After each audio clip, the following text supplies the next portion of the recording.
Chennai test যখন 3.5 দিনে শেষ হয়ে ভারত ফলাফল জিতে নিয়েছে, তখন 6 দিনের গল টেস্টে এক ভীষণ রকম রোমাঞ্চই ভর করেছে। কে জিতবে ম্যাচ, শেষ পর্যন্ত কে সিরিজে এগিয়ে থেকে নামবে দ্বিতীয় টেস্টে, শ্রীলঙ্কা নাকি নিউজিল্যান্ড, কফিনের শেষ পেরেকটা কে ঠুকবে? টেস্টের তৃতীয় দিন শেষেও এর নাই কোনো উত্তর। সময়ের দিক থেকে বাংলাদেশ ভারত টেস্ট 3.5 দিনেই শেষ। লঙ্কা ও কিউইদের গল টেস্টেও ফলাফল এসেছে একই সময়, কিন্তু চেন্নাই টেস্টে দ্বিতীয় দিন থেকেই ব্যাকফুটে থাকা বাংলাদেশ ফলাফল ছুড়িয়ে দিয়েছিল ভারতের দিকে। অবশ্য গল টেস্টে দুই দল লড়াই করেছে বাটখারার ভারসাম্যপূর্ণ অবস্থানে।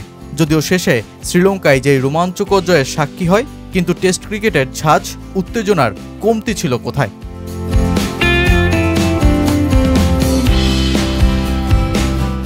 টেস্ট ম্যাচটা এমনিতেই স্মরণীয় হয়ে থাকবে, কেননা এটা ছিল রেস্ট ডে টেস্ট। 5 দিনের টেস্ট ম্যাচ হয়েছে 6 দিনে। 2008 সালে বাংলাদেশ বনাম শ্রীলঙ্কার রেস্ট ডে টেস্টের পর আবারও ঘটল এমন কিছু।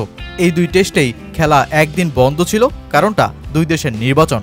গল টেস্টে যখন চতুর্থ দিনে দুই দল মাঠে নামছে, তখন শ্রীলঙ্কান প্রেসিডেন্ট চূড়ান্ত হয়ে গেছেন, কিন্তু ম্যাচের ফলাফল কার কাছে যাবে তার তখনও কোনো সদুত্তর নেই। নিউজিল্যান্ডের ম্যাচ জিততে প্রয়োজন 68 রান, শ্রীলঙ্কার দরকার 2 উইকেট। কিউইদের বড় ভরসা রাচিন রবীন্দ্র 91 রানে তখনও অপরাজিত। এমন একটা রোমাঞ্চকর মুহূর্তে এরপর শ্রীলঙ্কা নামল বল হাতে।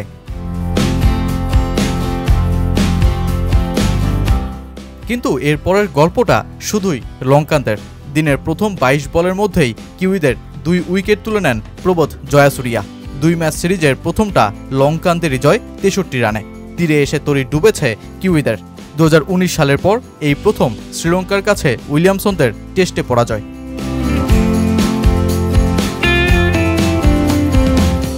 অবশ্য যেই ম্যাচে সবচেয়ে বেশি আলোচনায় ছিলেন কামিন্দু মেন্ডিস।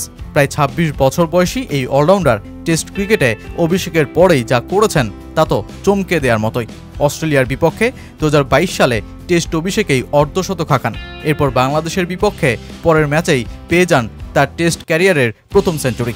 কামিন্দু এখনও পর্যন্ত 7 টেস্ট খেলেছেন, যার প্রতি ম্যাচেই অন্তত একটি অর্ধশতক ছিলই। ইতিমধ্যেই 4টি সেঞ্চুরির দেখাও পেয়ে গেছেন।